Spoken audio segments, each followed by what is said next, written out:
최수호 목사입니다. 여러분 한 주간 잘 보내셨나요?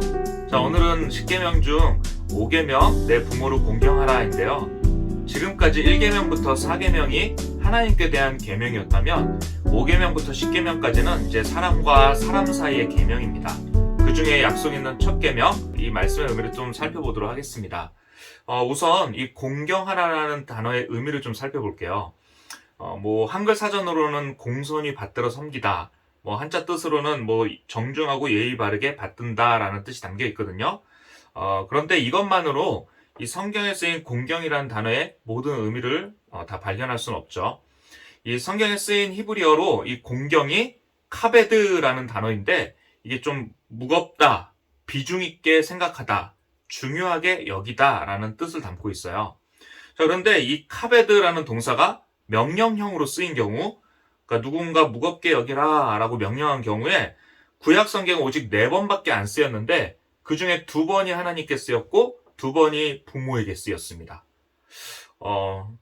이것은 곧 카베드라는 단어의 대상이 하나님과 부모님 둘밖에 없다는 뜻이죠. 그런데 이 구약 성경에서 부모와 관련된 이 구절들을 좀 살펴보면 더 놀라운 부분을 좀 발견할 수가 있어요.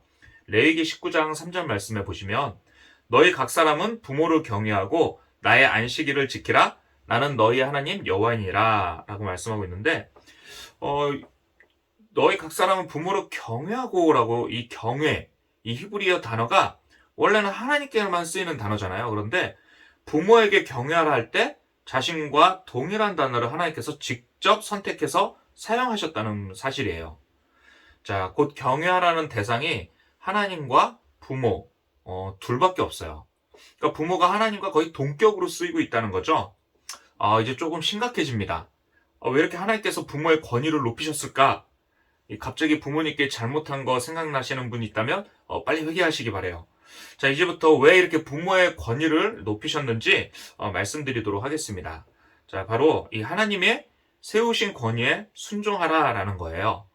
자, 여러분 교회 전통에서는요, 이 5계명을 부모와 자식에게만 적용되는 것이 아니라 임금과 신하, 그리고 스승과 제자, 고용자와 및 피고용자 관계에서도 적용되는 것으로 해석을 했습니다. 우리나라에서도 또 보시면요, 군사부일체라는 이 전통이 있었거든요. 그러니까 임금과 스승과 부모의 은혜는 같다라는 거죠. 그래서 부모에게 순종하듯이 임금에게도 순종하고 스승에게도 순종해야 한다라는 생각이 우리 동양 문화에도 있습니다. 자, 성경에서도 비슷한 생각을 좀 볼 수 있어요. 이 다윗 왕 잘 아시죠? 다윗은 사울 왕을 피해 도망 다닐 때 친히 내 아버지여 라고 불렀습니다. 자, 엘리사도 이 스승인 엘리야 선지자를 향해서 내 아버지여 라고 불렀고요. 이 바울 사도는 목회자 디모데에게 내 아들, 디모데는 또 바울 사도에게 아버지라고 불렀습니다. 자, 그런데 어느 누구도 사실 나보다 위에 있는 사람에게 그런 권위에 스스로 순종하기가 쉽지 않습니다. 피부치인 자식들 때문에 참고 일하잖아요. 그죠? 내 봉급을 좌우하고 있기 때문에 순종하는 척하고 있고요. 우리 모두는요, 자신들보다 위에 있는 어떤 권위에 대해서 스스로 낮추고 겸손해지기가 여간 어려운 게 아닙니다. 왜 그럴까요? 왜 그러냐 하면 우리의 본성이 고장나 있기 때문에 그렇습니다. 여러분, 잠시 제가 한번 질문을 좀 드려볼게요. 제가 단어 하나를 말하면 마음속에 떠오르는 것을 생각하시면 됩니다. 바로 말씀드리겠습니다. 죄. 죄 하니까 여러분 무엇이 떠오르셨나요? 어제 몰래 한 잔 마신 거? 아니면 젊을 때 가지 말아야 할 곳에 간 거? 부모의 지갑에서 몰래 현금 빼돌렸던 거? 네, 우리가 죄하면 성추행, 간음, 불륜, 도둑질, 분노 이런 것들을 생각하기 쉽습니다. 물론 이런 것들도 이제 죄의 열매들이지만 이 죄의 근본으로 들어가시면 이 죄의 근본이 무엇입니까? 불순종입니다. 이 아담과 하와는요, 에덴 동산에서 다른 여인과 간음을 행한 것도 아니었고요. 마약을 복용하지도 않았습니다. 몰래 술 먹어서 취한 것도 아니었어요. 그런데 아담과 하와가 행한 죄는 모든 피조 세계를 포로와 속박 상태에 들어가게 하게끔 아주 큰 심각한 것이었습니다. 자, 이 아담과 하와가 벌였던 죄의 그 근본이 뭐였죠? 바로 하나님 말씀에 불순종했던 거였어요. 그래서 인간사 계명 중에 가장 첫 번째로 오는 계명, 뭐 살인하지 말라, 도둑질하지 말라보다 더 앞에 등장한 것이 바로 부모를 공경하라, 이 계명이 된 것입니다. 이 존 칼빈이라는 유명한 신학자가 이런 이야기를 하셨어요. 순종이라는 것이 인간의 본성에 맞지 않는 것이라는 것을 아신 하나님께서는 그들을 가장 우호적인 방법으로 자신에게 이끌어들이기 위하여 그들 앞에 부모님이라는 상징을 두셨습니다. 그러니까 순종을 훈련시키기 위해서 부모를 세우셨다라는 거예요. 이 순종의 훈련이 우리를 구원으로 인도하기 때문에 그렇습니다. 그래서 에베소서 6장 1절 말씀해 보시면요. 자녀들아, 주 안에서 너희 부모에게 순종하라. 이것이 옳으니라. 라고 말씀하고 있어요. 자, 여기서 옳다, 옳으니라. 이것은요, 뭐 틀리다의 반대 개념으로서의 옳다가 아니고요. 원래의 본성이다 라는 뜻입니다. 그러니까 인간이 타락하기 전에 있던 원래의 형상, 하나님이 인간에게 심어주셨던 원래의 본성의 흔적을 말씀하고 있는 거예요. 그래서 이 본성이 우리에게 가르쳐주는 것이 바로 양심인데, 우리의 양심은 부모에게 공경하고 잘해드려야 하는 것을 알고 있어요. 그런데 현실 속에서는 부모의 말씀은 잔소리이고 부모에게 좀 어렵게 대하고 순종을 잘 안 하는 모습이 나타난다는 거죠. 자, 여러분, 부모는요, 이 부모가 가지고 있는 상징성 때문에 우리가 공경하는 것이 마땅하다. 그것이 본성이다. 라고 말씀하고 있는데, 이 부모는 이 땅에 나에게 생명을 주어 태어나게 하신 분. 자, 이 의미에서 생명의 왕이신 하나님의 동역자의 의미가 있습니다. 부모님이. 자, 우리의 부모가 하나님과의 동역자. 그리고 다른 하나는 하나님의 대리자의 의미가 있습니다. 그리고 이 하나님의 대리자에게 순종을 함으로써 보이지 않는 하나님께도 순종을 훈련하는 이 의미를 지닌 것입니다. 그런 의미에서 내 부모를 공경하라 라고 말씀하신 것이죠. 자, 로마서 13장 1절 말씀에 이런 말씀이 있어요. 각 사람은 위에 있는 권세들에게 복종하라. 권세는 하나님으로부터 나지 않음이 없나니 모든 권세는 다 하나님께서 정하신 바라. 그러니까 성경에서 일관적으로 보여주고 있는 것이 부모, 스승, 위정자들은 하나님의 대리자다. 곧 하나님께서는 우리 위에 이 권위를 두시고요. 그 권위를 통해서 우리에게 잔치상을 차려주십니다. 그러니까 우리가 그 잔치를 마음껏 누리며 유익을 얻기 위해서는 그 권위에 순종할 때 누릴 수 있다는 거죠. 그러니까 하나님의 보호 날개 아래 거할 때에야 우리가 참 자유와 하나님의 공급하심을 누릴 수 있습니다.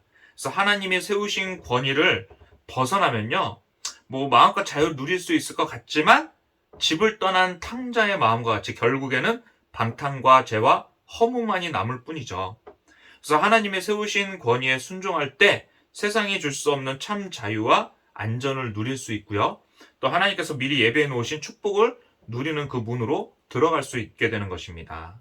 그래서 하나님께서 우리에게 부모를 세우심으로 우리가 이 하나님께 순종하는 훈련을 할 수 있게 되는 것이죠. 자, 그렇다면 세 번째로 무조건 순종해야 할까요? 아닙니다. 만약에 이런 아버지가 있다고 해요. 막 폭행을 하고 폭언을 일삼고 막 나를 칼로 위협하는 아빠가 있다. 그럴 때 순종할 수 있을까요? 어렵죠. 자, 아까 읽었던 에베소서 6장 1절 말씀을 보시면요. 자녀들아, 주 안에서 너희 부모에게 순종하라 라고 말씀하고 있는데 전제가 있습니다. 앞에 바로 주 안에서라는 전제가 있죠. 자, 존 칼빈이라는 신학자는 부모가 자식에게 하나님의 말씀과 어긋나는 일을 하도록 가르친다면 그는 더 이상 부모가 아니라 이렇게 가르치기도 했습니다. 자, 여기서 좀 더 깊이 생각해 보면 이 성경에서 말하는 이 권위는요, 이자 관계가 아니고요. 그러니까 임금과 신하, 부모와 자녀, 그리고 뭐 직분자와 평신도 이런 이자의 관계가 아니라 여기에는 제3자적인 관계가 하나 더 개입된다라는 것입니다. 자, 정당한 권위에는요, 삼자성이 있어요. 예를 들어서 교사가 학생들에게 권위를 행사할 수 있는 것이 그냥 교사이기 때문만은 아니죠. 그 가운데에 가르치는 학습의 내용이 있기 때문에 교사는 학생에게 권위가 있는 것입니다. 자, 정부나 뭐 대통령이 갖는 권위도 마찬가지입니다. 국민들이 안전하고 평화롭게 살 수 있도록 하는 그 직무와 관련된 권위이지 그런 직무를 떠나서는 그런 권위를 행사할 수 없는 것이죠. 자, 그래서 성경에서는 부모는 자녀에게 순종을 요구할 수 있지만 동시에 부모가 자녀에게 할 의무도 있습니다. 뭐 성경에 보시면 노엽게 하지 말라, 오직 주의 교양과 훈계로 양육하라. 자, 이를 통해서 보면 부모가 자녀에게 행사할 수 있는 권위는 자녀를 올바르게 양육하고 키우는 것과 관련된 권위임을 알 수가 있죠. 자, 종교 개혁을 좀 예를 들어보면 1517년에 이 종교 개혁자 마틴 루터가 바로 이런 경우입니다. 당시 이 교양이 권위가 있었어요. 뭐 심지어는 베드로의 열쇠를 이어받았다라고 카톨릭은 막 주장하면서 교양을 뭐 거의 신처럼 여깁니다. 자, 이런 말도 안 되는 교리를 만들어서요, 면죄부라는 것을 만들어 팔게 되는 이런 현상까지 나타나자 이 마틴 루터가 이 95개조 반박문을 딱 붙이면서 종교 개혁을 일으켰습니다. 자, 이 마틴 루터의 모습을 보면 천주교 쪽에서는 반역자예요. 불순종이지만 개혁주의인 우리 장로교가 볼 때는 자유를 향한 올바른 용기였던 거죠. 자, 여러 좀 돌려 말한 것 같지만 핵심은 하나님의 말씀을 떠난 것에 대해서는 순종이 아니라 용기를 보여야 한다는 것입니다. 자, 그렇다면 마지막으로 부모에게 어떻게 해야 할까요? 네. 자, 첫 번째, 이 부모에 대한 핍박과 박해를 좀 멈춰야 합니다. 자, 성경 곳곳에 보면요, 이 부모에 대한 어떤 핍박과 박해의 모습들이 나타나 있습니다. 출애굽기 21장 15절에 자기 아버지나 어머니를 치는 자는 반드시 죽일지니라, 구타가 나와 있죠. 출애굽기 21장 17절에 자기 아버지나 어머니를 저주하는 자는 반드시 죽일지니라, 부모를 저주하는 경우가 나와요. 자, 에스겔 22장 7절 말씀에 내 가운데서 부모를 업신여겼으며 멸시하는 그런 부분이 나오죠. 잠언 30장 17절에는요, 아비를 조롱하며 어미 순종하기를 싫어하는 자의 눈은 골짜기의 까마귀에게 쪼이고 독수리 새끼에게 먹히리라. 네, 조롱했던 부분에 대해, 부모에게 조롱한 부분에 나와 있어요. 잠언 28장 24절에는 부모의 물건을 도둑질하고서도 죄가 아니라 하는 자는 멸망받게 하는 자의 동륜이라. 부모의 것을 착취하는 경우가 있죠. 잠언 19장 26절 말씀을 보면요, 아비를 구박하고 어미를 쫓아내는 자는 부끄러움을 끼치며 능욕을 부르는 자식이니라. 네, 부모를 구박하고 쫓아내는 경우가 있었습니다. 자, 이 말씀들의 근거에서 일단 부모를 공경하는 것은요, 구타하거나 저주하거나 멸시하거나 조롱하거나 착취하거나 구박과 쫓아냄 등의 일을 안 하는 거예요. 네, 이건 당연한 거죠. 이런 것들은 당연히 안 하시는 줄 믿습니다. 네, 그런데 2차적인 것이 있습니다. 이 충신대 신학대학원의 이 김지찬 교수님이라는 분이 계셨는데 매우 구체적이고 적극적으로 부모에게 해야 할 것들에 대해서 우리에게 또 말씀을 해주셨는데, 그게 뭐냐면 물질로 봉양하는 것이다 라는 거예요. 자, 성경에 나와 있진 않지만 고대 근동의 이 아시아 문서들을 좀 보시면 자녀들이 마땅히 부모에게 해야 할 것 두 가지가 기록이 되어 있는데, 첫 번째는 죽을 때까지 매년 옷과 음식을 제공할 것. 네, 두 번째는 죽은 후에는 예를 갖추어 장사 지낼 것. 네, 이게 고대 근동 아시아 문서에 부모에게 해야 할 것의 기록입니다. 자, 세상도 이렇게 하는데 하물며 우리 기독교는 더 해야 되지 않겠습니까? 부모를 공경하라는 계명은 좀 더 적극적으로는 우리가 노년의 부모를 위해서 죽을 때까지 음식, 옷, 거주지 등의 구체적이고 적절한 봉양을 잘 하는 것, 그리고 그들의 생활력이 상실되었음에도 불구하고 부모로서의 위치에 합당하게 대우를 잘 해드리는 것, 그리고 마지막으로 예를 갖추어 장례를 치르는 것을 의미한다라고 말을 하였습니다. 자, 오늘 내용을 좀 정리하겠습니다. 5계명은 부모 공경을 말씀하고 있습니다.